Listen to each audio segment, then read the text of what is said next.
اعوذ باللہ من الشیطان الرجیم بسم اللہ الرحمن الرحیم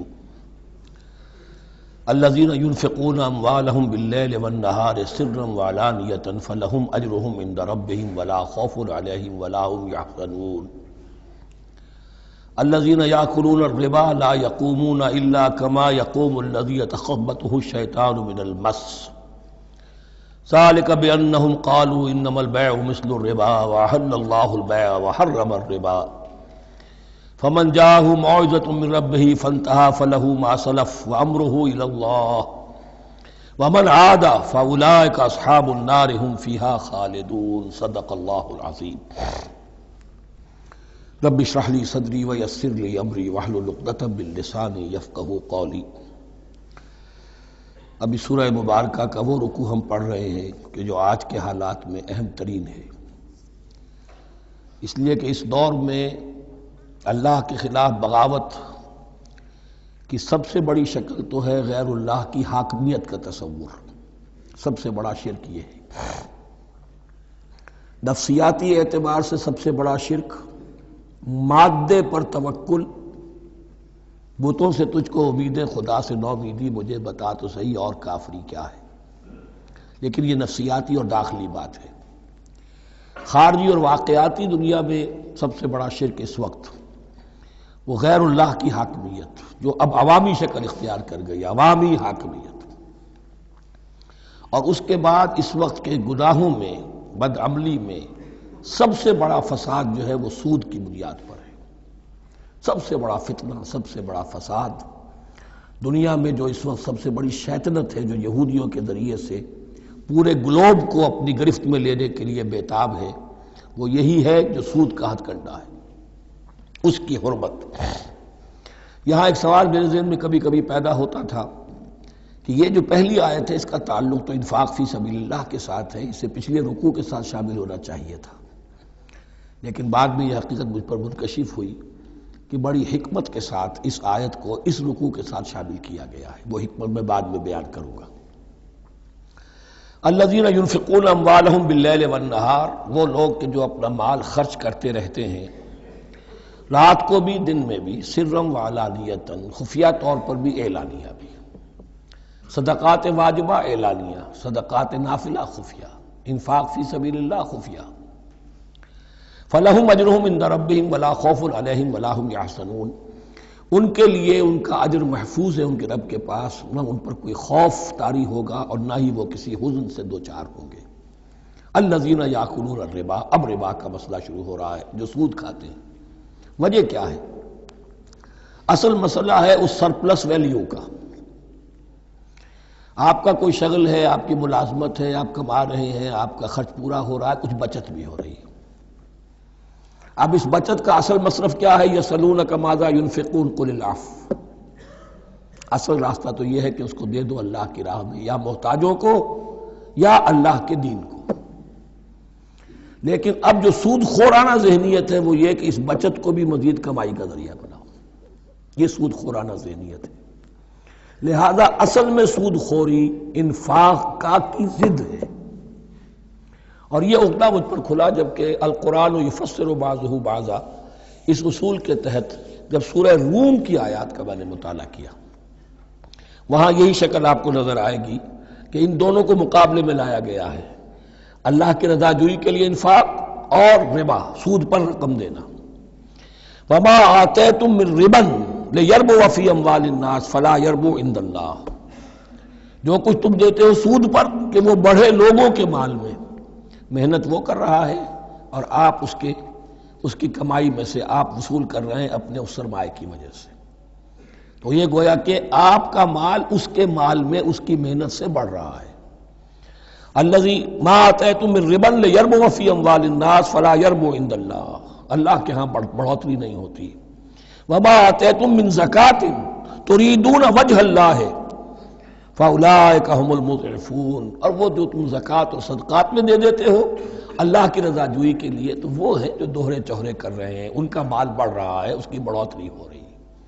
تو انفاق فی سبیل اللہ، صدقات، زکوٰۃ، اس کے بالمقابل، اس کے برعکس ہے، اپنی اس بچت کے مال کو اور آپ کو معلوم ہے آج کی بینکنگ سسٹم کا سب سے زیادہ زور بچت کی اسکیم، اور یہ سب کا سب جو ہے در حقیقت saving bank, saving account, save کرو، لیکن سیو کرو مزید کمانے کے لیے۔ سیو جو ہے اس لیے نہیں ہے کہ اپنا پیٹ کاٹو اور غرباء کو دو، اپنا سٹینڈرڈ آف لیونگ کم کرو اور اللہ کے دین کے لیے خرچ کرو، یہ نہیں، بلکہ اس لیے کہ وہ جو تم بچاؤ وہ ہمیں دو، تاکہ وہ ہم سود پر زیادہ رقم، زیادہ شرح سود پر دوسروں کو دیں اور تھوڑا شرح سود تمہیں دے دیں۔ اب اس کے برعکس سے الذین یاکلون الربا، جو لوگ سود کھاتے ہیں، لا یقومون الا کما یقوم الذی یتخبطہ الشیطان من المس، وہ نہیں کھڑے ہوتے مگر ان کی طرح سے کہ جن کو شیطان نے مخبوط الحواس بنا دیا ہو چھو کر۔ یہاں عام طور پر یہ سمجھا گیا کہ یہ قیامت کے دن کا نقشہ ہے، یہ قیامت کے دن کا نقشہ تو ہوگا ہی، اس دنیا میں بھی سود خوروں کا حال یہی ہے، اور اگر ان کا نقشہ دیکھنا ہو تو کسی سٹاک ایکسچینج کو جا کے دیکھ لیجئے، معلوم ہوگا دیوانے ہیں، پاگل ہیں، چیخ رہے ہیں، دوڑ رہے ہیں، بھاگ رہے ہیں، وہ انسان نہیں نظر آتے اس وقت جو بھی کچھ ہو رہا ہوتا سٹاک ایکسچینج کے اندر۔ مخبوط الحواس انسان جو ہے وہ ہو جاتا ہے، یہ سود خوری کی وجہ سے۔ الذین یاکلون الربا لا یقومون الا کما یقوم الذی یتخبطہ الشیطان من المس ذلک بانہم قالوا انما البیع مثل الربا، اور ان کے سب سے بڑھ کر مخبوط الحواس ہونے کا مظہر یہ ہے، یہ اس لیے کہ وہ کہتے ہیں کہ بیع بھی تو ربا کی طرح ہے، بیع بھی تو سود ہے۔ میں نے 100 روپے کا مال خریدا، 110 میں بیچ دیا، 10 بچ گئے، یہ ربا ہے، ربا جائز ہے۔ 100 روپے کسی کو دیے اور 110 لیے، یہ سود ہو گیا۔ بھائی کیوں ہو گیا؟ 100 روپے کی شے دے دی، یہ 100 روپیہ دے دیا، کیا فرق پڑا؟ 10 لاکھ کا مکان بنایا، 4000 کے قرضے کے ماہانہ کرائے پر دے دیا، جائز ہو گیا۔ 10 لاکھ کسی کو دیا اور اس سے 4000 روپیہ مہینہ دینا شروع کیا، یہ سود ہو گیا، حرام ہو گیا۔ عقلی طور پر یہ باتیں ہیں کہ جو سود کے حامیوں کی طرف سے کہی جاتی ہیں۔ انما البیع مثل الربا، بیع میں بھی جو نفع ہوتا ہے، ربح اور ربا یہ میں اس وقت بیان کر چکا ہوں سورہ بقرہ کے دوسرے رکوع کے ضمن میں۔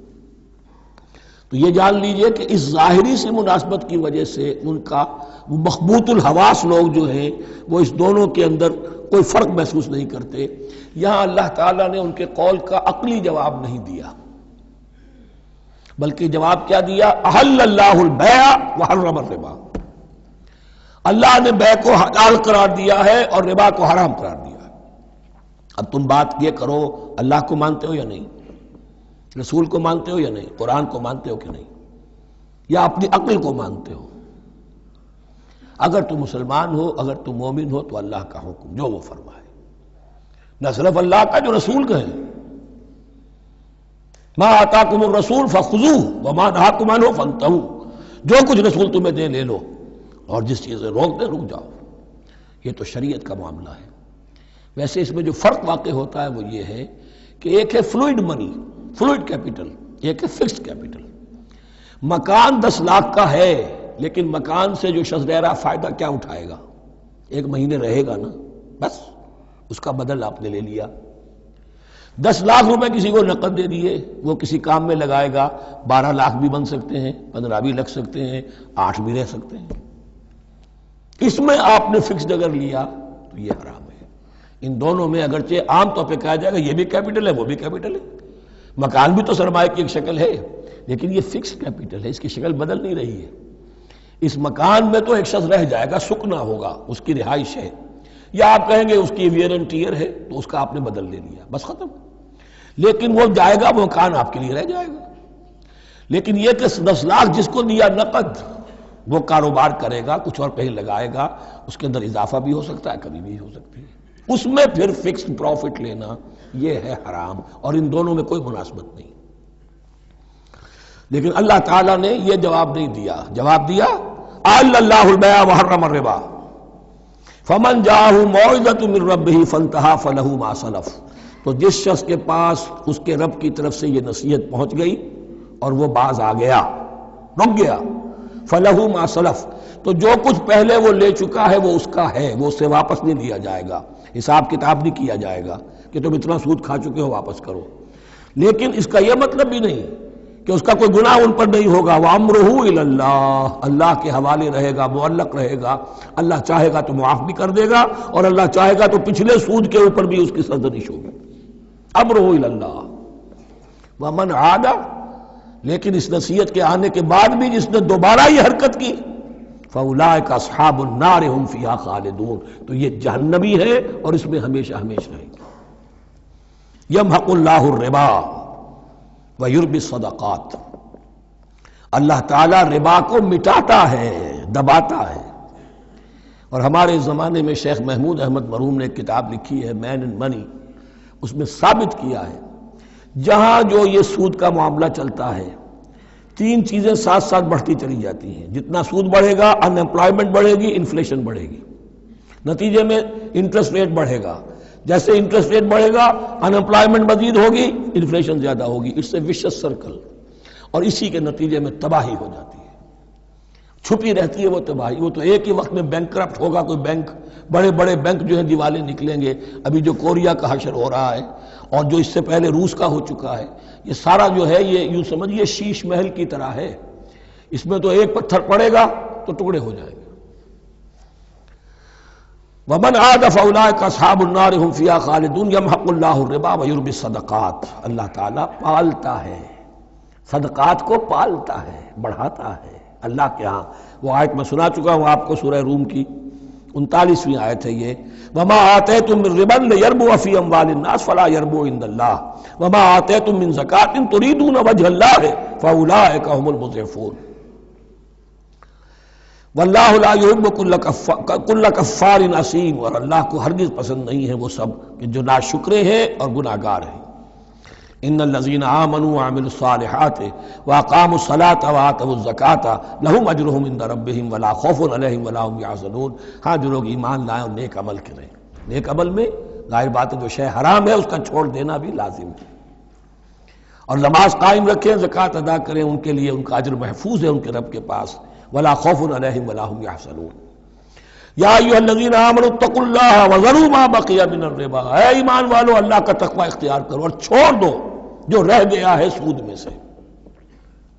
آج فیصلہ کر لو کہ جو بھی کچھ تمہیں کسی کو قرض دیا تھا اب اس کا سود چھوڑو۔ یا ایھا الذین آمنوا اتقوا اللہ وذروا ما بقی من الربا ان کنتم مؤمنین، اگر تم مومن ہو۔ فَإِن لَمْ تَفْعَلُوا، اور اگر تم نے ایسا نہ کیا، باز نہ آئے، فَاعْذَنُوا، تو کان کھول کر سن لو، بِحَرْبٍ مِّنَ اللَّهِ وَرَسُولِهِ، اللہ اور اس کے رسول کی طرف سے اعلان جنگ۔ یہ الٹیمیٹم ہے اگر باز نہیں آتے سود سے۔ دیکھیے کسی اور گناہ پر یہ بات نہیں آئی، اللہ اور اس کے رسول کی طرف سے اعلان جنگ۔ وَإِن تُبْتُمْ فَلَكُمْ رُءُوسُ أَمْوَالِكُمْ، اگر تم توبہ کرو تو تمہارے جو اصل راس المال ہے وہ تمہیں لوٹا دیے جائیں گے۔ سود چھوڑ دو، راس المال واپس لے لو۔ لا تظلمون ولا تظلمون، نہ تم ظلم کرو سود لے کر اور نہ تم پر ظلم کیا جائے کہ تمہارا راس المال بھی دبا دیا جائے۔ لا تظلمون ولا تظلمون۔ وَإِن كَانَ ذُو عُسْرَةٍ، اور اگر تمہارا جو مقروض ہے وہ تنگی میں ہے، وہ تنگ دستی میں ہے، فَنَظِرَةٌ إِلَىٰ مَيْسَرَةٍ، تو انہیں انتظار کرو، پھر اسے مہلت دو کہ اس کی ہاں کشادگی پیدا ہو جائے، آسانی سے وہ آپ کی رقم، آپ کا قرض واپس کر سکے۔ لیکن اس سے بھی آگے وَأَن تَصَدَّقُوا خَيْرٌ لَكُمْ، تم صدقہ ہی کر دو۔ تمہارا بھائی غریب تھا، اس کو تم نے قرض دیا تھا، کوئی سود لے کر کھا بھی چکے ہو، اب جو ہے سود، اب تم باقی سود کو تو چھوڑا ہی ہے، اگر وہ راس المال بھی بخش دو اس کو، یہ انفاق ہو جائے گا، یہ قرض حسنہ اللہ کو ہو جائے گا، یہ تمہارا جو ہے ذخیرہ آخرت بن جائے گا۔ تو یوں سمجھیے کہ جو بھی جو ہے جس کو سرپلس ویلیو میں نے کہا تھا اسلامی معیشت کے اندر، جو بچت ہے آپ کی، اس بچت کا سب سے اونچا مصرف کیا ہے؟ صدقہ دے دو، انفاق کر دو۔ اس سے کم تر کیا ہے؟ قرض حسنہ، قرض دے دو کسی کو تاکہ وہ اپنی ضرورت چلا لے، اس کا کاروبار رکا ہوا تھا وہ چل پڑے گا اور تمہیں پھر وہ اپنی اصل رقم واپس کر دے گا۔ یہ قرض حسنہ اس سے کم تر درجہ ہے۔ تیسرا درجہ ایک اور بھی ہے جو جائز تو ہے مکروہ، پسندیدہ نہیں ہے۔ تم زیادہ ہی خسیس ہو، چلو مزاربت پر دے دو، اور مزاربت یہ ہے کہ رقم تمہاری کام وہ کرے گا، اگر بچت ہو جائے تو تم بھی لے لینا، اگر نقصان ہو جائے تو کوئی تاوان نہیں لے سکتے اس سے. یہ ہے مضاربت. اس کے بعد اگر تم کہو کہ میں دے رہا ہوں، مجھے اتنے پرسنٹ تو بہرحال تم نے دینا ہی دینا ہے، اس سے بڑھ کر حرام شے کوئی نہیں.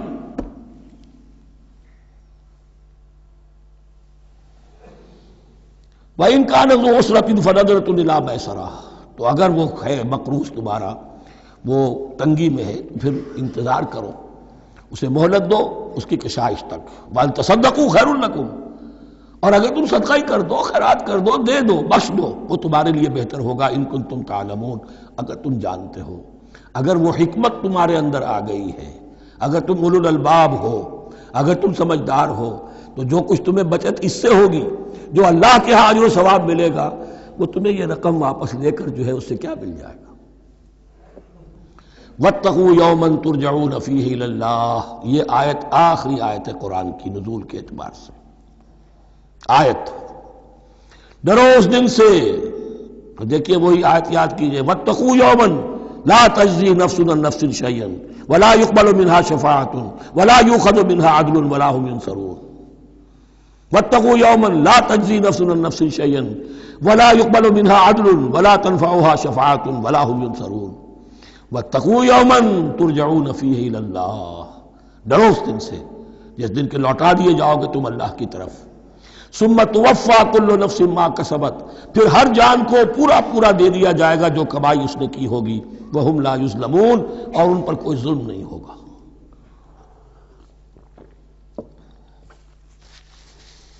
اب یہ قرآن مجید کی طویل ترین آیت آ رہی ہے، آیت دین. کوئی قرض کا معاملہ ہے، کوئی قرض کا معاملہ ہے کہ آپ نے کسی کو قرض دیا، یا کوئی کاروباری معاملہ ہے، اشتراک ہے جس میں کہ جو بھی ہوگا بعد میں نتائج نکلیں گے. ان سب کے بارے میں حکم ہے کہ لکھ لیا کرو. ہم کیا کرتے ہیں قرض دیتے ہوئے، اب دوست ہے، بھائی ہے، عزیز ہے، کیا لکھوانا، اس سے کیا کہے گا، اعتماد نہیں ہے. کاروبار شروع ہو گیا، زبانی باتیں کر لی، اس کے بعد رو رہے ہیں، چیخ رہے ہیں، چلا رہے ہیں. جو حدیث میں آتا ہے کہ اللہ تعالیٰ 3 قسم کے لوگوں کی فریاد سنتا ہی نہیں. ایک وہ جو قرض دیتے ہوئے یا کوئی معاملہ کرتے ہوئے لکھواتا تو ہے نہیں اور بعد میں روتا ہے. ایک وہ کہ جو اپنی بیوی کے ہاتھوں تنگ بھی ہے اور شکوہ بھی کرتا ہے، شکایت بھی کرتا ہے، فریاد بھی کرتا ہے، طلاق نہیں دیتا. اللہ نے راستہ کھولا ہوا ہے تمہارے لیے، تو اللہ ویسے لوگوں کی فریاد نہیں سنتا. تیسرا مجھے یاد نہیں. یا ایھا الذین آمنوا اذا تداینتم بدین الی اجل مسمى فاکتبوہ، اے اہل ایمان جب بھی تم کوئی معاملہ کرو قرض کا ایک وقت معین تک کے لیے، تو وقت معین ہونا چاہیے. یہ قرض دے رہے ہیں، کب واپس ہوگا. فاکتبوہ، تو اس کو لکھ لیا کرو. یہ فعل امر ہے، الامر للوجوب، واجب ہے یہ. ولیکتب بینکم کاتب بالعدل، اور چاہیے کہ کوئی لکھنے والا تمہارے مابین عدل کے ساتھ، لکھنے والا کوئی ڈنڈی نہ مار جائے، انہیں بھی چاہیے کہ وہ صحیح صحیح لکھے. ولا یاب کاتب ان یکتب کما علمہ اللہ فلیکتب، اور کسی بھی شخص کو جسے اللہ نے سکھایا ہوا ہے کتابت لکھنے کا کام، تو اس کو انکار نہیں کرنا چاہیے لکھنے سے. اللہ نے اسے یہ علم دیا ہے، اسے چاہیے کہ لکھ دے. اس لیے کہ اس معاشرے میں پڑھے لکھے لوگ تو بہت کم ہوتے تھے. اب بھی یہ ہوتا ہے، عرائض نویس وغیرہ ہوتے ہیں، وثیقہ نویس ہوتے ہیں، پیسے دے کے ان کو جو لکھواتے ہیں. لیکن اگر کوئی وثیقہ نفیس جو ہے بے ایمانی کرے اور لکھنے میں کوئی کمی کر جائے، تو جو جس کے اوپر ذمہ داری ہے اسے نقصان پہنچ جائے گا. وَلْيَكْتُبْ بَيْنَكُمْ كَاتِبٌ بِالْعَدْلِ، اور چاہیے کہ لکھنے والا تمہارے مابین انصاف کے ساتھ لکھے. وَلَا يَأْبَ كَاتِبٌ أَن يَكْتُبَ كَمَا عَلَّمَهُ اللَّهُ فَلْيَكْتُبْ، اور نہ انکار کرے کوئی لکھنے والا اس سے کہ وہ لکھے جیسے اللہ نے اسے سکھایا ہے، تو لکھنا چاہیے. وَلْيُمْلِلِ الَّذِي عَلَيْهِ الْحَقُّ، لکھتے وقت املا وہ کرائے جس کے ذمے رقم آ رہی ہے، جس پر حق آ رہا ہے. علیہ الحق، وہ لکھوائے. جس کا مال ہے وہ نہ لکھوائے، جس پر ذمہ داری آ رہی ہے وہ لکھوائے، کہ میں کیا ذمہ داری لے رہا ہوں. وَلْيَتَّقِ اللَّهَ رَبَّهُ، اور اللہ سے ڈرتا رہے اپنے رب سے. وَلَا يَبْخَسْ مِنْهُ شَيْئًا، اور لکھوانے میں اس میں سے کوئی شے کم نہ کر دے. فَإِنْ كَانَ الَّذِي عَلَيْهِ الْحَقُّ سَفِيهًا، اب اگر وہ جو مقروض ہے، جو قرض دے رہا ہے، جس کے ذمے کوئی ذمہ داری آ رہی ہے، وہ ناسمجھ ہے یا بوڑھا ہے، ضعیف ہے، اور لا یستطیع ان یمل، یا اس کے اندر یہ اتنی صلاحیت نہیں ہے کہ املا کرا سکے. یہاں املا کے معنی میں ہے.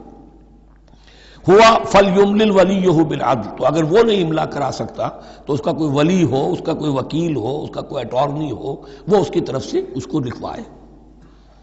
واستشہدوا شہیدین من رجالکم، یہ ایک ہی آیت چل رہی ہے ابھی، پورے رکوع کے اوپر ایک آیت پھیلی ہوئی ہے، سوائے آخر میں تھوڑا سا حصہ دوسری آیت آئے گی۔ واستشہدوا شہیدین من رجالکم، اور گواہ بنا لیا کرو دو اپنے مردوں میں سے، فإن لم یکونا رجلین، اور اگر دو مرد دستیاب نہ ہو، فرجل وامرأتان، تو ایک مرد اور دو عورتیں، ممن ترضون من الشہداء، اور وہ بھی دونوں کے نزدیک مقبول ہوں شہداء، کہ ہاں دونوں کو اعتماد ہے ان پر۔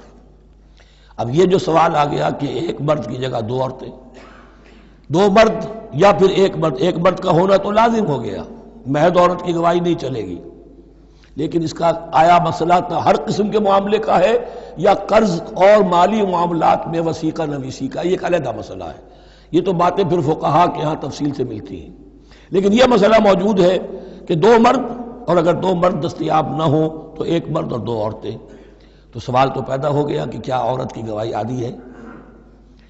ان تضل احداہما فتذکر احداہما الاخری، مبادا ان میں سے کوئی ایک بھول جائے تو یاد کرا دے دوسری۔ عقلی سوال پیدا ہو گیا، کیا مرد نہیں بھول سکتا؟ کیا جواب ہے اس کا؟ جواب یہ ہے کہ واقعتاً اللہ تعالیٰ نے عورت کے اندر نسیان کا مادہ زیادہ رکھا ہے۔ الا یعلم من خلق وہو اللطیف الخبیر، کیا وہی نہ جانے گا جس نے پیدا کیا ہے؟ اس نے پیدا کیا ہے، وہ جانتا ہے۔ نسیان کا مادہ کیوں زیادہ رکھا یہ بھی سمجھ لیجئے، عقلی بات ہے، منطقی بات ہے۔ She has to play the role of number 2، اسے مرد کے تابع رہنا ہے، جو نمبر 2 ہوتا ہے اس کے اوپر، اس کے کبھی احساسات کے اوپر، کبھی جذبات کے اوپر کوئی نہ کوئی کوفت، کوئی قدورت آتی ہے،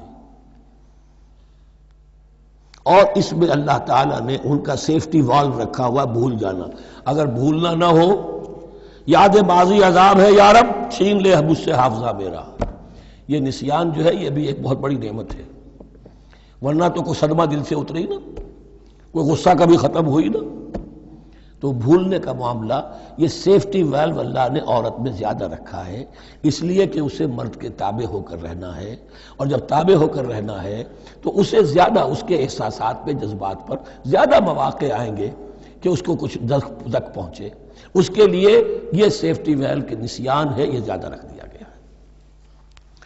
ان تضل احداہما فتذکر احداہما الاخری، اب یہ کہ اگر یہ بات سمجھ میں نہ آتی تب بھی اللہ کا حکم ہے ماننا ہے، اگر فکس کیپٹل اور فلوئڈ کیپٹل کا فرق سمجھ میں نہیں آتا تب بھی بیع حلال ہے، ربا حرام ہے، اللہ خیر صلی اللہ احل اللہ البیع وحرم الربا، لیکن اگر حکمت سمجھ میں آ جائے تو نور علی نور۔ ولا یابی الشہداء اذا ما دعوا، اور نہ انکار کریں گواہ جب کہ ان کو بلایا جائے، اور گواہی کے لیے بلایا جائے تو گواہ نہیں آ رہے، نخرہ کر رہے، نہیں، ان کو آنا چاہیے۔ ومن اسلم ممن کتم شہادتہ عنده، شہادت من اللہ ہے، جو اللہ کی کوئی گواہی جو ہے اگر چھپائی ہے تو بہت بڑا ظلم ہے۔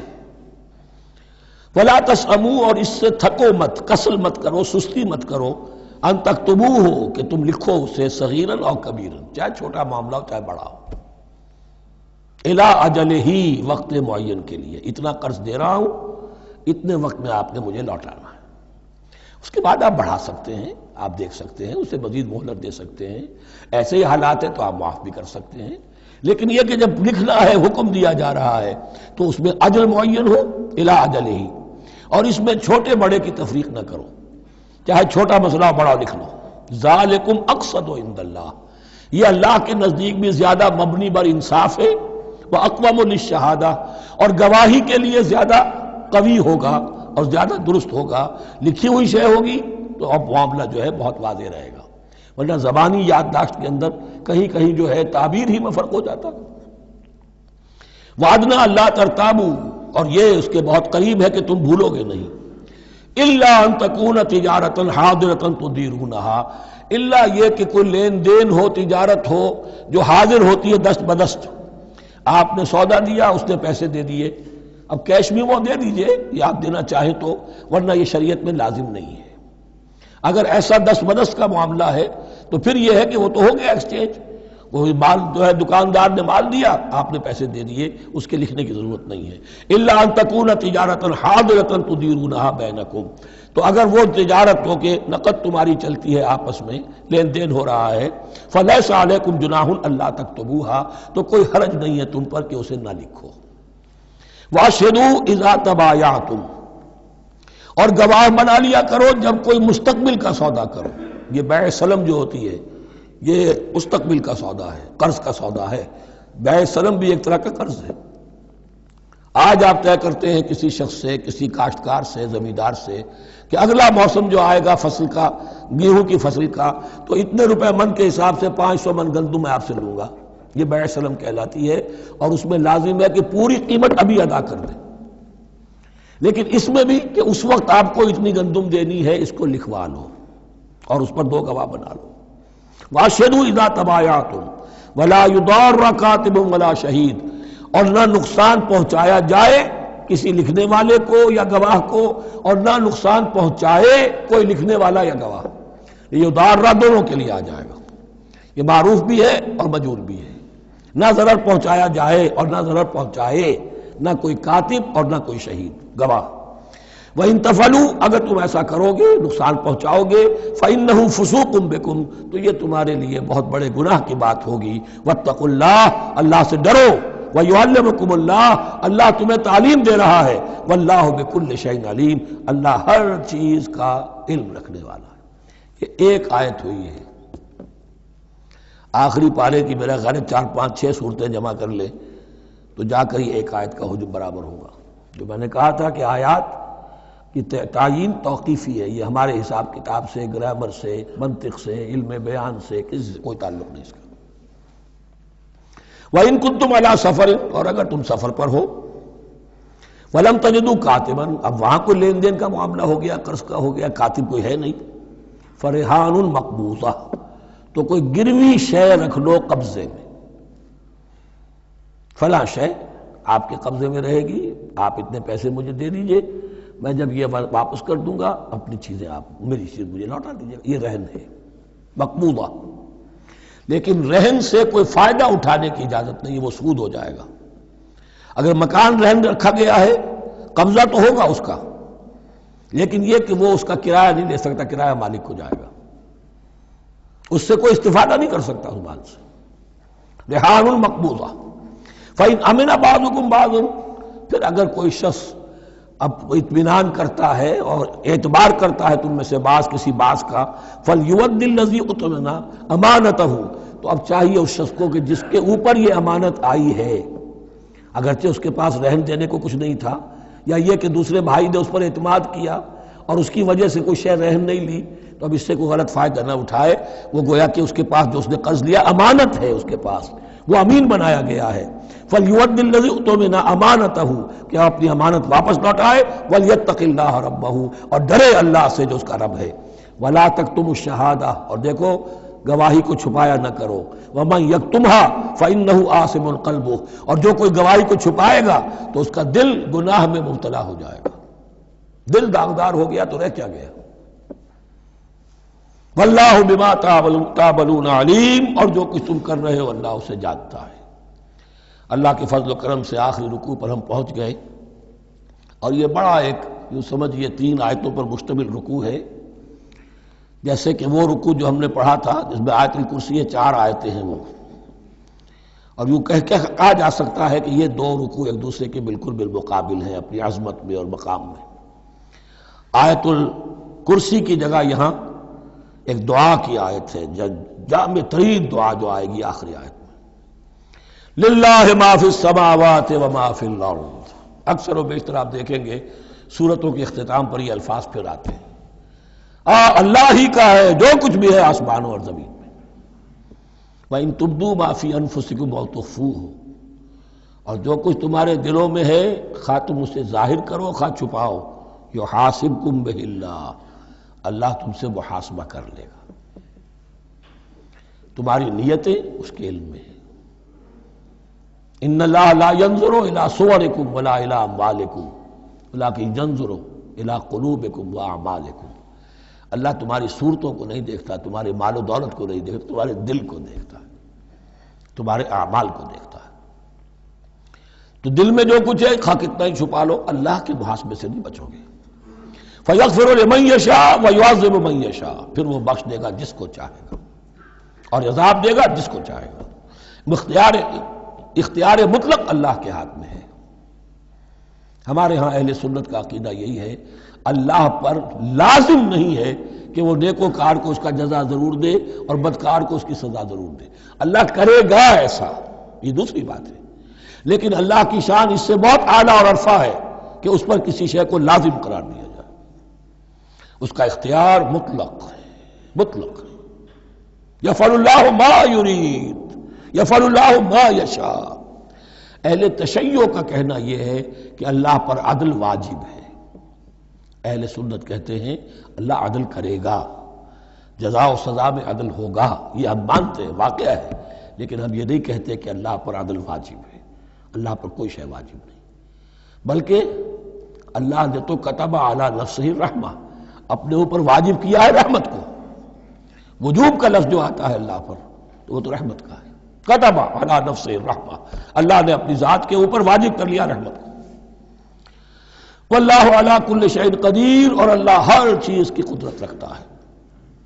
آمن الرسول بما انزل الیہ من ربہ والمؤمنون، ایمان لائے رسول صلی اللہ علیہ وسلم اس چیز پر کہ جو نازل کی گئی ان کی جانب ان کے رب کی طرف سے۔ غور طلب بات ہے، یہ بڑا باریک نکتہ ہے۔ نبی پر جب وحی آئی ہے کیسے پہچان لیا کہ یہ بدروح نہیں ہے، یہ جبرائیل ہے؟ آخر کوئی اشتباہ بھی تو ہو سکتا تھا، پہلا تجربہ تھا۔ اس سے پہلے نہ آپ نے کہانت سیکھی، نہ آپ نے کوئی اور اس طرح کی نفسیاتی ایکسرسائزز کی۔ آپ تو کاروباری آدمی تھے، ایک بہت ہی بھرپور زندگی گزار رہے ہیں، اہل و عیال والے ہیں، کاروبار کر رہے ہیں، ہائی ایسٹ لیول کا کاروبار ہے۔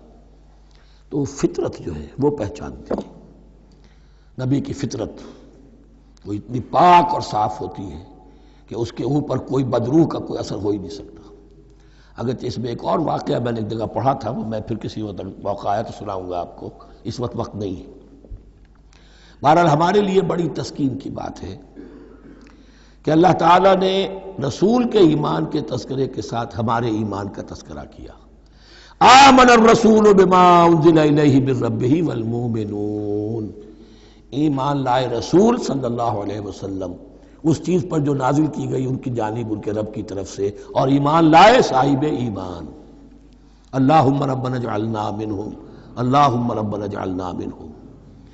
کل آمن باللہ وملائکتہ وکتبہ ورسلہ، یہ دوسرا مقام ہے سورہ بقرہ کے اندر جس میں ایمان کے جو اجزاء ہیں ان کو گنا گیا ہے۔ کچھ یاد ہے آیت البر، لیس البر ان تولوا وجوہکم قبل المشرق والمغرب ولکن البر من آمن باللہ والیوم الآخر والملائکۃ والکتاب والنبیین۔ یہاں بھی اسی طرح ہے، کل آمن باللہ وملائکتہ وکتبہ ورسلہ لا نفرق بین احد من رسلہ۔ اور یہ تیسری مرتبہ بات آ گئی ہے کہ رسولوں کے درمیان کوئی تفریق نہیں کی جائے گی۔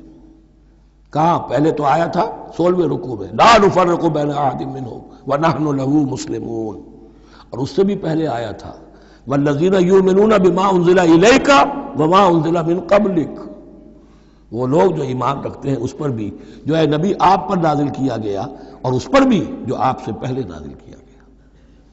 لا نفرق بین احد من رسلہ، ہم اس کے رسولوں میں سے کسی کے مابین کوئی تفریق نہیں کرتے۔ تفضیل اسی صورت میں ثابت ہے، تلک الرسل فضلنا بعضهم علی بعض منهم من کلم اللہ ورفع بعضهم درجات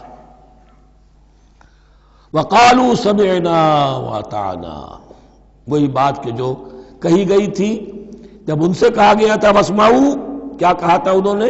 سمعنا وعصینا، سمعنا واطعنا، وہ کہتے ہیں ہم نے سنا اور مانا۔ غفرانک ربنا، ہماری درخواست ہے پروردگار، تیری بخشش مانگتے ہیں۔ غفرانک، نون پر زبر ہے، مفعول ہے، نسألک غفرانک، اے اللہ ہم تجھ سے سوالی ہیں، تجھ سے طلب کرتے ہیں، درخواست کرتے ہیں تیری مغفرت کا، وإلیک المصیر، اور تیری ہی جانب لوٹ جانا ہے۔ یہاں پر وہ ایمان بالآخرہ بھی آ گیا جو یہاں اوپر نہیں آسان، آمن باللہ وملائکتہ وکتبہ ورسلہ، پھر رسولوں کے ضمن میں لا نفرق بین احد من رسلہ، لیکن اس کے بعد وإلیک المصیر، مغفرت اور اللہ کی طرف ہی لوٹ جانا ہے ہمارا، اس میں ایمان بالآخرہ آ گیا۔ اب آخری آیت، لا یکلف اللہ نفسا الا وسعها، اللہ تعالی نہیں ذمہ دار ٹھہرائے گا کسی جان کو مگر اس کی وسعت کے مطابق۔ یہ بہت بڑے فضل و کرم والی آیت ہے، جیسے میں نے کہا تھا میگنا کارٹا جو ہے انسانی حقوق کا، کہ اجیب دعوت الداعی اذا دعان، جہاں بھی مجھے کوئی پکارے، جب پکارے میں اس کی پکار سنتا ہوں، قبول کرتا ہوں۔ ہاں فَلْيُؤْمِنُوا بِي فَلْيَسْتَجِيبُوا لِي، انہیں بھی چاہیے کہ میرا کہنا مانے، دو طرفہ بات چلے گی، یک طرفہ نہیں۔ میری مانو، اپنی منواؤ، تم دعائیں کرو گے ہم قبول کریں گے، تم ہماری بات نہیں مانتے پھر تمہاری دعا تمہارے منہ پر دے ماری جائے گی۔ کرتے رہو قنوت نازلہ 40 دن کے 80 دن پڑھتے رہو، ڈھاکہ تو بیٹھ ہی جائے گا، بیٹھ گئے۔ یہودیوں سے شکست تو ہو ہی جائے گی، ہو گئی۔ کرتے رہو، حرمین میں پڑھتے رہو قنوت نازلہ، مکے میں پڑھو، مدینے میں پڑھو، پوری دنیا میں پڑھو۔ اللہ کو پیٹھ دکھائی ہوئی ہے، اس کے دین کو پاؤں تلے روندا ہوا ہے، اللہ کے باغیوں سے دوستی ہے، کسی نے قبلہ ماسکو کو بنایا تھا اور کسی نے واشنگٹن کو بنایا تھا، تمہاری دعائیں کیسے قبول ہوں؟ لیکن یہ جو آیت ہے یہ اس اعتبار سے بہت بڑی رحمت کی آیت ہے کہ اللہ تعالیٰ کے ہاں وہ اندھے کی لاٹھی والا معاملہ نہیں ہے کہ تمام انسانوں سے محاسبہ ایک ہی سطح پر ہو۔ اللہ جانتا ہے کس کی کتنی وسعت ہے، اور وسعت کن چیزوں سے بنتی ہے۔ آپ کو کوئی اور جین ملے ہیں، مجھے کوئی اور جین ملے ہیں، انہیں کوئی اور جین ملے ہیں، جینز، ان جینز کی اپنی اپنی خصوصیات ہیں، خصائص ہیں، پراپرٹیز ہیں، لیمیٹیشنز ہیں۔ آپ کو کوئی اور ماحول ملا، اسے کوئی اور ماحول ملا، اسے کوئی اور ماحول ملا، تو hereditary factors multiplied by environmental factors, ان دونوں سے ایک شخصیت کا ہیولہ بنتا ہے انسان کا، جس کو پیٹرن کہتے ہیں ہمارے مستری لوگ۔ جب لوہے کا کوئی شے جو ہے ڈھالنی ہے تو اس کے لیے پہلے مٹی کا یا لکڑی کا ایک پیٹرن بناتے ہیں، انگریزی میں پیٹرن ہے، وہ پیٹرن کہتے ہیں ہمارے مستری لوگ۔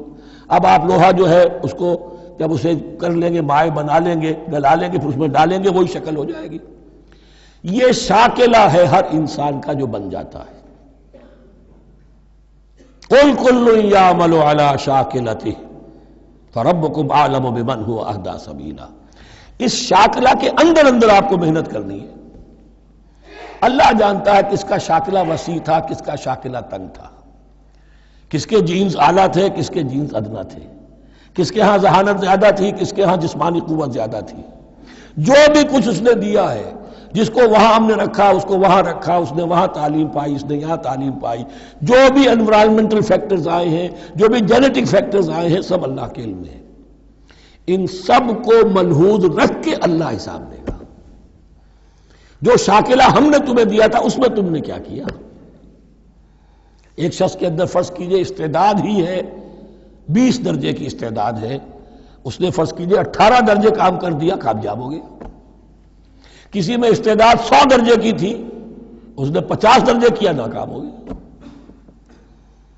حالانکہ کمیت کے اعتبار سے 50 درجے زیادہ ہے 18 درجے سے، لیکن یہ 18 درجے کا کام وہ کر رہا ہے جس کے اندر استطاعت تھی ہی 20 کی، یا 18 ہی کی تھی، اس نے پوری کر دی۔ اور 50 درجے والا وہ جس کو اللہ نے دے رکھی تھی 1000 کی استطاعت، اس کا وہ 50 بیکار ہو گیا۔ تو اللہ تعالیٰ کا محاسبہ جو ہے انڈیویجول ہے، اس لیے فرمایا گیا کلہم آتی ہے یوم القیامت فردا، ان میں سب لوگ اس دن قیامت کے دن سب آئیں گے اکیلے اکیلے، تنہا تنہا، ہر ایک کا حساب ہوگا وہاں، اور ہر ایک کا حساب ہوگا لا یکلف اللہ نفسا الا وسعها، اللہ ذمہ دار نہیں ٹھہرائے گا کسی بھی جان کو مگر اس کی وسعت کے مطابق۔ البتہ اس کا اب ایک ریورس ہے۔ ہوتا کیا ہے، ہم سمجھتے ہیں دنیا میں تو بھاگ دوڑ کر رہے ہیں اور دین اجی ہمارے اندر تو استطاعت، دین کے کام کی صلاحیت ہی نہیں ہے۔ دنیا میں دیکھیں بڑے کامیاب تیزی کے ساتھ دوڑ رہے ہیں، کامیاب پر کامیاب، دین ہمارے اندر تو استطاعت نہیں ہے، استعداد ہی نہیں ہے، کیا کریں؟ یہ دھوکہ ہے، سیلف ڈسیپشن ہے۔ استعداد اور استطاعت کے بغیر اور صلاحیت اور ذہانت کے بغیر دنیا میں بھی آپ کما نہیں سکتے، محنت نہیں کر سکتے، کوئی نتائج حاصل نہیں کر سکتے۔ یہ دھوکہ اپنے آپ کو نہ دیجئے، یہ ہے جو کچھ کر سکتے ہو کیجئے، کھودیے اپنی شخصیت کو، کھود کر جو نکال سکتے ہو نکال دیجئے۔ ہاں آپ نکال سکیں گے اتنا ہی جتنا آپ کے اندر ودیت ہے، زیادہ کہاں سے لے آئیں گے؟ اور اللہ نے کس میں کیا ودیت کیا ہے وہ جانتا ہے، اس کا حساب لینا جو ہے محاسبہ وہ اس پر ہے کہ جو اس نے تمہیں دیا ہے۔ لا، اور یہ مضمون قرآن مجید میں 5 مرتبہ آیا ہے بہت اہمیت کے ساتھ۔ لا یکلف اللہ نفسا الا وسعها لها ما کسبت وعلیہا ما اکتسبت۔ اسی جان کے لیے ہے جو اس نے کمایا اور اس کے اوپر وبال بنے گا جو اس نے برائی کمائی۔ لیکن لام اور علا، لہا ما کسبت، جو بھی اس نے نیکی کمائی اس کے حق میں ہے، اس کے لیے ہے، اس کا اجر ملے گا، ثواب ملے گا، اور جو بدی کمائی وہ اس پر وبال بنے گا، اسی کے لیے اس کو سزا ملے گی، اسی کے حوالے سے۔ اب وہ آخری دعا آ گئی، جامع ترین اور عظیم ترین دعا ہے قرآن مجید کی۔ ربنا لا تؤاخذنا ان نسینا او اخطانا۔ اہل ایمان کے راستے پر، عمل صالح کے راستے پر مقدور بھر، امکان بھر اپنی شخصیت کے کونوں کھدروں میں سے بھی نکال کر، اپنی ریزیڈول انرجیز کو بھی نکال کر اللہ کی راہ میں لگا دیں، لیکن اس کے بعد بھی کوئی غرہ نہ ہو، کوئی غرور نہ ہو، کوئی اپنی محنت پر، اپنی نیکی پر، اپنی کمائی پر، اپنے کارناموں پر کہیں انسان دھوکہ نہ کھا جائے۔ کیفیت کیا رہنی چاہیے؟ وہ یہ ہے تواضع، عجز، انکساری۔ ربنا لا تؤاخذنا ان نسینا او اخطانا۔ اے رب ہم سے مواخذہ نہ کیجو اگر ہم بھول جائیں یا ہم سے خطا ہو جائے۔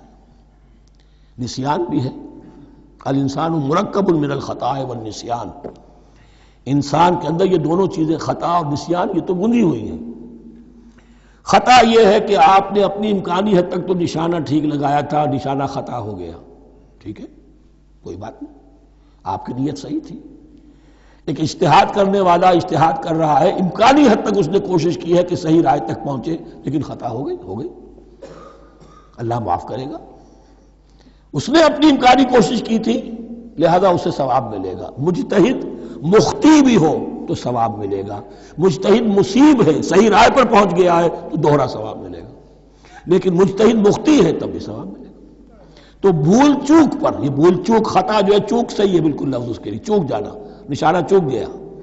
تو اے پروردگار جو بھی ہم سے سرزد ہو جائے، غلطی ہو جائے، بھول کی وجہ سے یا خطا کی وجہ سے، اس پر معاوضہ نہ کیجو۔ ربنا ولا تحمل علینا اصرا کما حملتہ علی الذین من قبلنا، اور اے رب ہمارے، ہم پر وہ بوجھ نہ ڈالیو جس سے ہم لے کر چل نہ سکیں۔ دیکھیے ایک حمل ہوتا ہے جس سے حمال کا لفظ بنا ہے، جس کو لے کر انسان چلتا ہے۔ حمال اس بوری کو یا بوجھ کو اٹھا کر چل رہا ہے، جو آپ کی طاقت میں ہے اور جس سے لے کر آپ چل سکیں وہ ہے حمل، اور جو ہو آپ کو بٹھا دے، اسر اس کو کہتے ہیں۔ یہ لفظ سورہ اعراف میں پھر آئے گا، یضع عنہم اسرہم والاغلال التی کانت علیہم۔ حضور کی شان یہ بھی تھی کہ انہوں نے لوگوں کے بوجھ جو ان کی طاقت سے بڑھ کر تھے ان کے کندھوں سے اتار دیے۔ ربنا ولا تحمل علینا اصرا کما حملتہ علی الذین من قبلنا، اے اللہ تو نے بڑے بڑے بھاری بوجھ ہم سے پہلے لوگوں پر ڈالے۔ شریعت بھی پہلے بھاری تھی، بہت سے معاملات ہم نے دیکھ لیے، روزہ ہمارے لیے کتنا آسان کر دیا گیا، رات کو نکال دیا روزے سے، کہہ دیا خاص طور پہ کھاؤ پیو ضرور، سحری ضرور کرو، تسحروا فإن فی السحور برکہ، کتنی آسانی ہے۔ رات میں تعلق زن و شو کی اجازت ہے، وہاں ان کے روزے میں چپ بھی تھا، چپ بھی رہو، نہ کھاؤ نہ پیو، نہ تعلق زن و شو، نہ گفتگو، تو آسانی کی ہے۔ ان کے ہاں یوم سبت کا حکم تھا اتنا سخت، کوئی کام نہیں کرو گے. ہمارے ہاں وہ تھوڑے سے وقت کے لیے اذا نودی للصلاۃ من یوم الجمعۃ فاسعوا الی ذکر اللہ وذروا البیع، اذان سے لے کر اور نماز کے ادا ہو جانے تک ہر کاروبار دنیاوی حرام ہے، لیکن اس سے پہلے اس کے بعد آپ کر سکتے ہیں. تو آسانی ہے. ربنا ولا تحمل علینا اصرا کما حملته علی الذین من قبلنا ربنا ولا تحملنا ما لا طاقت لنا به، اور اے رب ہمارے ہم پر وہ بوجھ نہ ہم پر عائد کیجو، ہم پر ڈالیو جس کی کہ ہمارے اندر طاقت نہ ہو. واعف عنا، ہم سے درگزر فرماتا رہے، ہمیں معاف کرتا رہے. واغفر لنا، اور ہمیں بخشتا رہے. مغفرت کا لفظ جو ہے اس کو سمجھ لیجئے ڈھانپنا. مغفر کہتے ہیں خود کو، جو ہیلمٹ پہنا ہوتا ہے تاکہ گولی جو ہے وہ سر پہ لگے تو یہ آپ کو بچا لے. مغفر خود پہنتے تھے تلوار کے وار سے سر کو بچانے کے لیے، سر کو ڈھانپا ہوا مغفر سے. تو گناہ کو اللہ تعالیٰ اپنی رحمت سے ڈھانپ دے. مغفر لنا، ہماری خطاؤں کی پردہ پوشی فرما دے. ورحمنا، اور ہم پر رحم فرما. انت مولانا، تو ہمارا مولا ہے، والی ہے، ہمارا پشت پناہ ہے، مددگار ہے. اللہ ولی الذین آمنوا یخرجہم من الظلمات الی النور فانصرنا علی القوم الکافرین، بس ہماری مدد فرما کافروں کے مقابلے میں. انہی الفاظ پر وہ دعا ختم ہوئی تھی جو طالوت کے ساتھیوں نے کی تھی علیہ الصلوۃ والسلام. اصل میں یہ دعا اب تلقین کی جا رہی ہے. مرحلہ سخت آ رہا ہے، مرحلہ سخت ہے اور جان عزیز، تاب لاتے ہی بنے گی آپ غالب.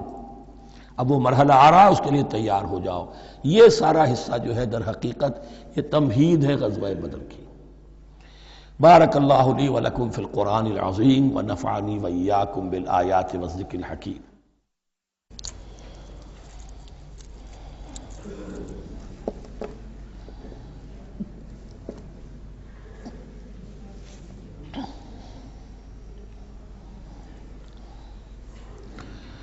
بسم اللہ اولہ و آخرہ. سورہ بقرہ کے ترجمے اور مختصر تشریح کے اختتام کے بعد اب ہمیں مکی اور مدنی صورتوں کے اس پہلے گروپ میں جو دو جوڑے مدنی صورتوں کے ہیں ان میں سے پہلے جوڑے کی دوسری صورت کا مطالعہ کرنا ہے. یہ سورہ آل عمران ہے. جیسا کہ اس سے قبل بھی میں آپ کو بتا چکا ہوں کہ جوڑے ہونے کی نسبت یہ ہے کہ ان دونوں چیزوں میں گہری مشابہت بھی ہو، مرد اور عورت بہت مشابہت بھی ہے لیکن کچھ فرق بھی ہو، اور جو فرق ہو وہ ایسا ہو کہ جس سے ایک دوسرے کے لیے کمپلیمنٹری ہو، ایک دوسرے سے مل کر کسی مقصد کی تکمیل ہوتی ہو. یہ نسبت زوجیت کی حقیقت ہے. اب آپ دیکھیں گے مشابہتیں جو ہیں بہت نمایاں جو سورہ بقرہ میں اور سورہ آل عمران میں ہیں کہ دونوں شروع ہوئی ہیں الف لام میم سے. دونوں کے شروع میں قرآن مجید کی عظمت کا بیان ہے، اگرچہ سورہ آل عمران میں اس کے ساتھ ہی تورات اور انجیل کا بیان بھی ہے. دونوں کے اختتام پر بڑی عظیم آیات آئی ہیں. وہ آیت ہم پڑھ چکے ہیں جو سورہ بقرہ کے اختتام پر آئی ہے، جو کہ ایک عظیم دعا پر مشتمل ہے. عظیم ترین دعاؤں میں سے اس کو شمار کیا جا سکتا ہے. ربنا لا تؤاخذنا ان نسینا او اخطانا. سورہ آل عمران کے آخری رکوع میں بھی ایک نہایت جامع دعا آئی ہے. وہ 3-4 آیتوں میں پھیلی ہوئی ہے، بہت بڑی جامع دعا ہے. پھر جیسے میں نے آپ کو بتایا کہ سورہ بقرہ میں بھی یہ سورۃ الامتین ہے، دو امتوں سے بحث کر رہی ہے، گفتگو کر رہی ہے، خطاب کر رہی ہے. یہی معاملہ سورہ آل عمران کا بھی ہے، لیکن یہ فرق ہے کہ سورہ بقرہ میں زیادہ گفتگو ہے یہود کے بارے میں، اور سورہ آل عمران میں زیادہ گفتگو ہے آل عمران کے نصارہ کے بارے میں. تو گویا کہ اس طرح وہ تکمیل ہو رہی ہے کہ اہل کتاب کا جو ایک طبقہ تھا اور اہم تر طبقہ تھا یہود، دینی اعتبار سے ان کی اہمیت زیادہ تھی، چاہے تعداد میں وہ کم تھے اور کم ہے، لیکن یہ کہ دینی اعتبار سے ان کی اہمیت زیادہ رہی ہے. دوسرا طبقہ ہے یہ عیسائیوں کا، لیکن یہ کہ ان کا تذکرہ وہاں بہت کم آیا، یہاں آپ کو اس سورہ آل عمران میں زیادہ خطاب ان سے ملے گا۔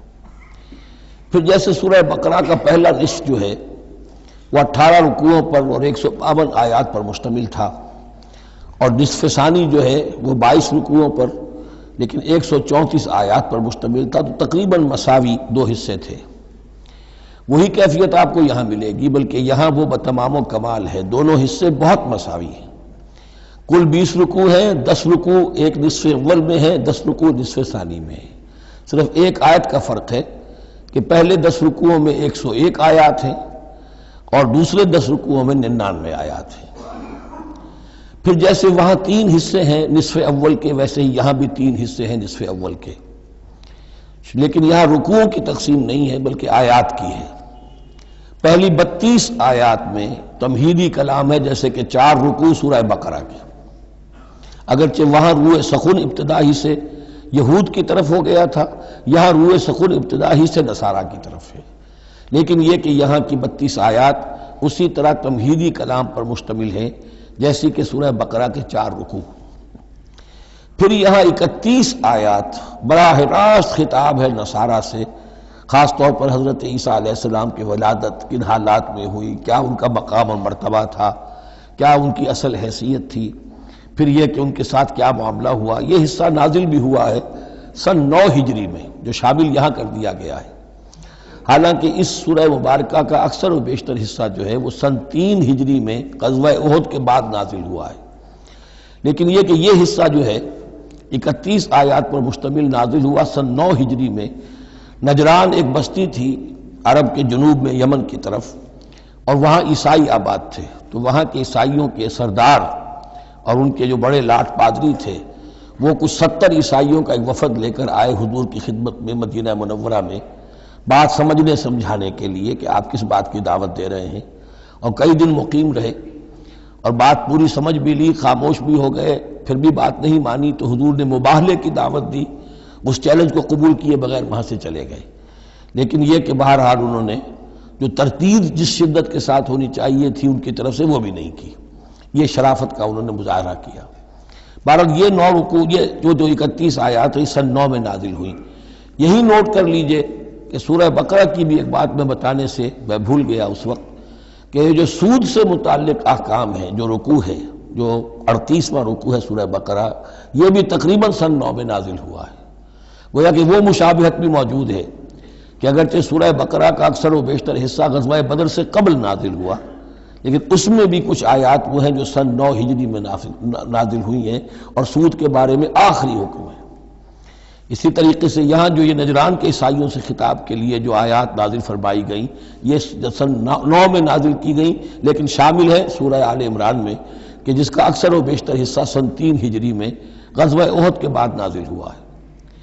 پھر جیسے سورہ بقرہ کے نصف اول کا جو آخری تیسرا حصہ تھا، وہ 15واں 16واں 17واں 18واں رکوع، اس میں یہ کہ حضرت ابراہیم کا ذکر تھا، خانہ کعبہ کا ذکر تھا، اسی طریقے سے وہی بات یہاں ملے گی آپ کو۔ اور یہاں اب اہل کتاب کو دعوت دی گئی ہے اسی انداز میں جیسے کہ وہاں 16ویں رکوع میں سورہ بقرہ کے دی گئی ہے۔ یہ تیسرا حصہ جو ہے نصف اول کا، یہ 38 آیات پر مشتمل ہے، بہت جامع آیات ہیں، بہت اہم آیات ہیں۔ اس کے بعد نصف ثانی شروع ہو جاتا ہے، جس میں کہ یا ایھا الذین آمنوا، جیسے 19ویں رکوع سے شروع ہوا سورہ بقرہ میں، یا ایھا الذین آمنوا استعینوا بالصبر والصلاۃ ان اللہ مع الصابرین، یہاں اب یہ 11واں رکوع جو ہے وہ شروع ہوگا، یا ایھا الذین آمنوا اتقوا اللہ حق تقاتہ ولا تموتن الا وانتم مسلمون۔ یہ جو نصف ثانی کے 10 رکوع ہیں، ان کی تقسیم یہاں پر عمودی ہے، افقی نہیں ہے۔ پھر تقسیم کر سکتے ہیں، پہلے 2 رکوعوں میں زیادہ خطاب مسلمانوں سے ہے، اور پھر اگرچہ روح سخن جو ہے پھر اہل کتاب کی طرف بھی ہے۔ پھر 6 رکوع مسلسل ہیں غزوہ احد کے حالات پر مشتمل، جو مسائل سامنے آئے ان پر تبصرہ، جو مسلمانوں سے غلطیاں ہوئیں ان پر گرفت، آئندہ کے لیے ہدایات۔ تو یہ پورے 60 آیات ہیں تقریباً، اور 6 رکوعوں پر پھیلی ہوئی ہیں۔ یہ سب کے سب یوں سمجھیے کہ قرآن مجید کا ایک مستقل باب ہے، چیپٹر ہے غزوہ احد، اس کا عنوان ہو سکتا ہے، لیکن قرآن میں اس طرح سے چیپٹر بنائے نہیں گئے ہیں، بلکہ یہ صورتیں ہیں کہ جو میں نے جیسا کہ ابتدا میں عرض کیا تھا تعارف قرآن کے ضمن میں، کہ یہ مجموعہ خطبات الہیہ ہے، ایک خطبہ نازل ہو رہا ہے اور اس کے اندر جو مضامین آ رہے ہیں، لیکن ان میں ربط اور ترتیب ہے۔ اس ربط اور ترتیب پر توجہ اب تک کم ہوئی ہے، لیکن اب اس دور میں قرآن حکیم کے علم و معرفت کا یہ پہلو بھی اب زیادہ نمایاں ہوا ہے کہ اس میں بڑا نظم ہے، نظام القرآن، اس کے اندر تنظیم ہے، اس میں آیات کا آپس میں ربط ہے، سورتوں کا سورتوں سے ربط ہے، اور ایسے ہی یہ جو ہے الٹب کلام نہیں ہے۔ پھر آخری دو رکوع، وہ ان میں سے ایک تو جو ہے آخری رکوع، وہ تو بہت ہی جامع ہے، اور اس میں وہ عظیم دعا بھی آئی ہے، اور فلسفہ ایمان کے بارے میں اہم ترین بحث ہے کہ جو اس مقام پر آئی ہے۔ اور اس طریقے سے، اور جو اس سے پہلے کا رکوع ہے 19واں رکوع، وہ بھی در حقیقت کنکلوڈنگ جس کو کہا جاتا ہے، سم اپ کرتے ہوئے پوری سورہ مبارکہ کے مضامین کو، بڑے جامع مضامین پر مشتمل ہے۔ تو اس طرح آپ دیکھیں گے، اور جگہ جگہ آپ دیکھیں گے کہ بعض اوقات تو الفاظ وہی آ رہے ہیں، وہی انداز ہے۔ وہاں بھی کہا گیا تھا مسلمانوں تم کہو ہم ایمان رکھتے ہیں اللہ پر اور جو کچھ ہم پر نازل کیا گیا اور جو کچھ ابراہیم پر اور اسحاق پر، وہی آپ کو آیات یہاں بھی ملیں گی۔ حضرت ابراہیم کا ذکر وہاں ہے، یہاں بھی ملے گا۔ یہود پر ضربت علیہم الذلۃ والمسکنہ والی آیت وہ یہاں بھی آئے گی۔ ذرا ترتیب کا فرق ہے، اور اسی ترتیب کے فرق کی وجہ سے ہمارے قاری صاحب جو ہیں حافظ مقبول صاحب وہ چکر کھاتے رہے ہیں کہ سورہ بقرہ میں وہ اس مقام کو پڑھتے ہوئے اور وہ چلے جاتے تھے سورہ آل عمران میں۔ تو یہ متشابہ کہلاتے ہیں، قرآن مجید میں متشابہ، اور یہ حفاظ کے لیے مشکل ترین مقام ہوتے ہیں کہ تیزی میں روانی میں وہ اس سے مشابہ جو مقام ہے وہ ادھر منتقل ہو جاتے ہیں۔ لیکن مضامین کے اندر آپ کو اتنی گہری مناسبت نظر آئے گی کہ جس کو میں نے تشبیہ دی ہے زوجیت، کہ ظاہر بات ہے کہ ہر حیوان کا جوڑا جو ہوتا ہے وہ یوں سمجھیے کہ 90% تو ایک دوسرے سے مشابہ ہوں گے، لیکن یہ کہ ان میں 5-10% کا فرق بھی ہوگا، اور وہ فرق بھی ایسا ہوگا کہ جو دونوں کے جمع ہونے سے کوئی نیا مقصد پیدا ہو رہا ہے۔ اب جیسا کہ آپ کو معلوم ہے تناسل کا معاملہ ہے، اس کے اعتبار سے مرد اور عورت کے جسم میں فرق ہے، لیکن دونوں سے مقصد تناسل جو ہے کہ آگے نسل پھیلے، اولاد ہو، وہ مقصد حاصل ہو رہا ہے، وہ یک طرفہ طور پر حاصل نہیں ہو سکتا۔ یہ نسبت زوجیت جو ہے قرآن حکیم کی صورتوں میں بتمام و کمال ہے، اکثر و بیشتر میں۔ البتہ ان میں گہرے تدبر کی ضرورت ہے، غور و فکر کیا جائے، سوچ بچار کیا جائے، تو پھر اس نظم قرآن کے حوالے سے اضافی معانی، اضافی علم، اضافی معرفت، اضافی حکمت کے خزانے کھلتے ہیں۔ بس اسی پر اکتفا کرتے ہیں، اور اب اس کے بعد ہم اس سورہ مبارکہ کا، سورہ آل عمران کا، یہ اور یاد کر لیجئے کہ میں نے آپ کو بتایا تھا کہ نبی اکرم صلی اللہ علیہ وسلم نے ان دونوں صورتوں کو ایک نام دیا ہے۔ جیسے آخری جو 2 صورتیں ہیں قرآن مجید کی، ان کو ایک نام دیا گیا معوذتین، قل اعوذ برب الفلق، قل اعوذ برب الناس۔ ان دونوں صورتوں کو ایک نام دیا گیا الزہراوین، 2 نہایت تابناک اور روشن صورتیں۔ تو یہ اس میں تمہیدی کلام میں بس اسی پر اکتفا کر کے اب ہم آگے مطالعہ شروع کرتے ہیں۔ بارک اللہ لی ولکم فی القرآن العظیم ونفعنی وإیاکم بالآیات والذکر الحکیم۔